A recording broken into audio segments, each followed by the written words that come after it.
Hi, this is Dan Davis. I'm going to present this data overview which I've prepared for the Faculty and Administration of Columbia Middle School in Grovetown, Georgia. I used test data from years 2012 to 2016 and a variety of end-of-grade tests. The purpose of this data overview is multi-step.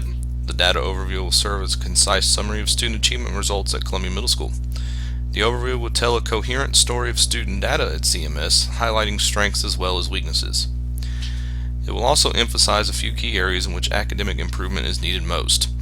These areas will be discussed using specific questions that arise from analysis of the data. And finally, the overview will conclude with a list of suggested priority areas for the school to consider when making further decisions. These purpose statements have been adapted from the content at Kennesaw State University, which this data overview is in partial fulfillment for a course there. First, we're going to look at the Georgia Milestones Assessment. This is test data from the year 2016, which was administered in April. There's a representative 7th grade classroom, there's CMS, there's Columbia County, and there's State of Georgia performance bands. Now you can see here at the top the classroom data, CMS, Columbia County, and the state. Throughout 2016, in ELA, mathematics, science, and social studies, teachers at CMS were teaching rigorous lessons and allowed the students to engage in a variety of ways to approach the content. So you can see our Columbia Middle School and Columbia County both have lower levels in the beginning performance level for the Georgia Milestones. Overall, the developing learner levels are pretty even amongst the school, the county, and the state. But one of the biggest differences is the amount of students performing in Columbia County at or above proficiency. You'll notice that the green and gold there, or green and yellow, are at higher levels at CMS in Columbia County than in the state. An analysis of that data shows several important strengths. CMS and Columbia County have performance levels above the state average. CMS and Columbia County have very similar performance levels overall. We're one of 6 middle schools in the county, and we pride ourselves in achieving as high as schools that have much smaller populations. The percentage of distinguished learners at CMS is equal to or greater than the percentage across the state, which shows us that we're one of the top performing schools in the state. And the percentage of students performing at proficient or distinguished levels decreases in science and social studies. This will be an addressed weakness at CMS that I discuss later. So some discussion questions. Despite performing above average, what types of programs can CMS implement that will increase science and social studies scores? I'll address those in the final slides of the presentation today. Also, what types of discussions between stakeholders, which is students, teachers, administrations, and parents, need to occur to emphasize the importance of science and social studies? There's many preconceived notions that exist that discredit the importance of those subjects. Some students feel that they don't count, even though they're not necessarily factored in to promotion. Of course they do count.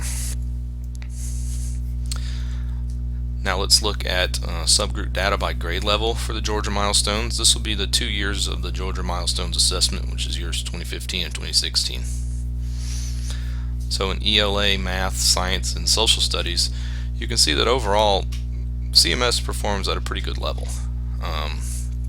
Amongst all grade levels, there's a similar group of students at the beginning learner level, a similar sized group at developing learner, a similar sized group at proficient learner, and the one with the highest variation will be distinguished learner. So you can see overall between the 2 years the grade levels are pretty much the same, and I'll point out some differences here. As we look on to CRCT scores, which are years 2012 to 2014, I'd like to remind you that the performance bands were restructured a little bit. So CRCT will be did not meet, meets, and exceeds. You can see here that there's a very, very small percentage of students that did not meet. When compared with the Georgia milestones, the percentages will be a little bit larger. Students that met the standard, fully about half of the students would have met the standard, and a large percentage of each grade level and in each content area would have exceeded the standard.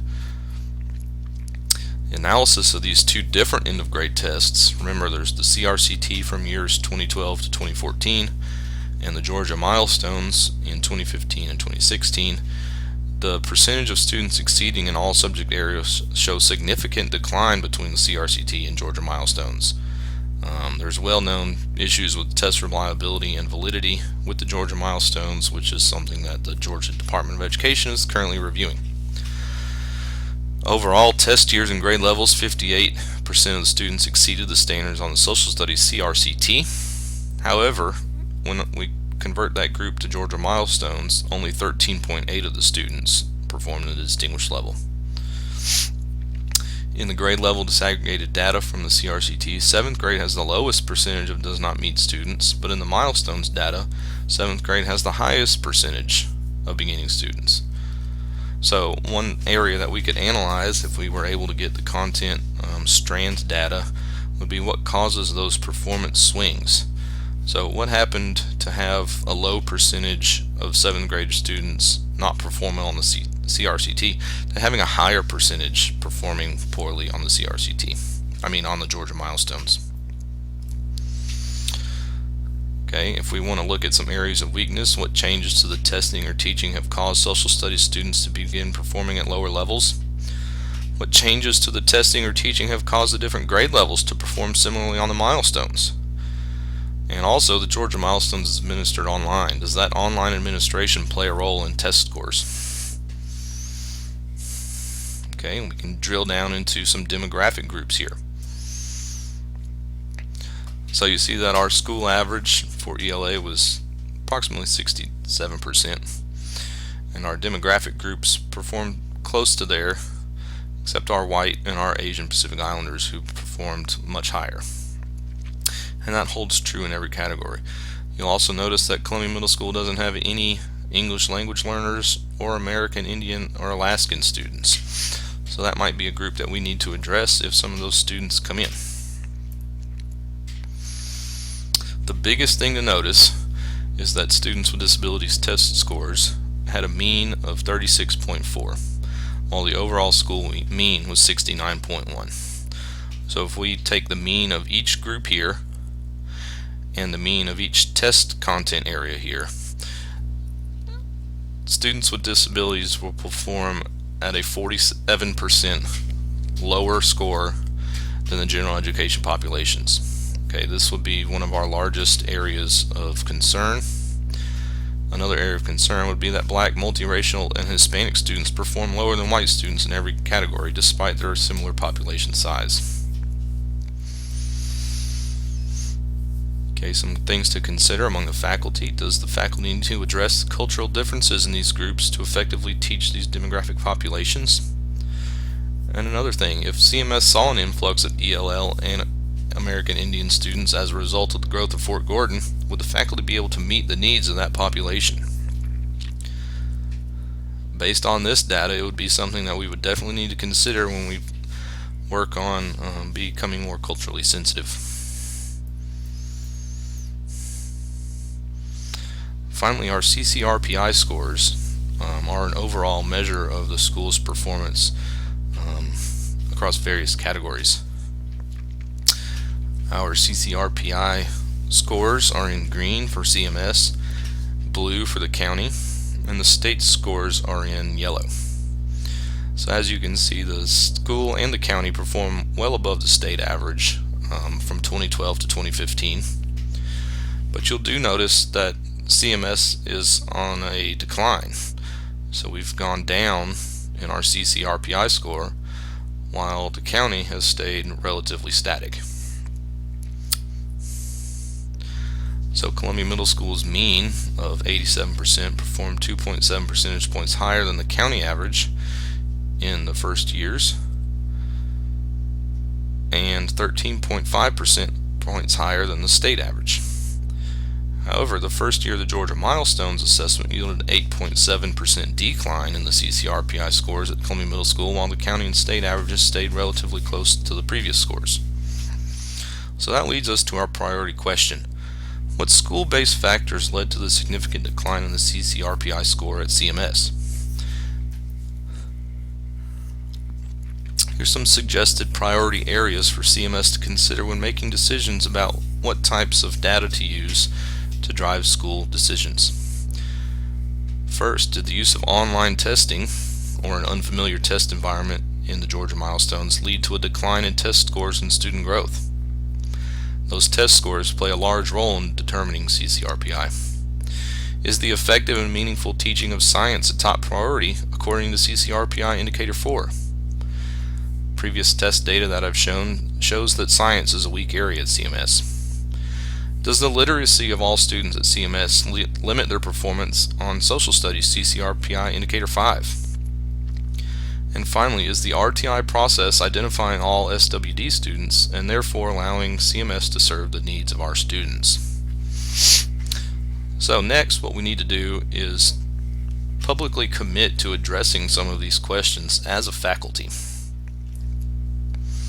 Our next steps to further improve CMS could include these. We can provide teachers with strand level data for his or her content area. This information is not currently available to teachers.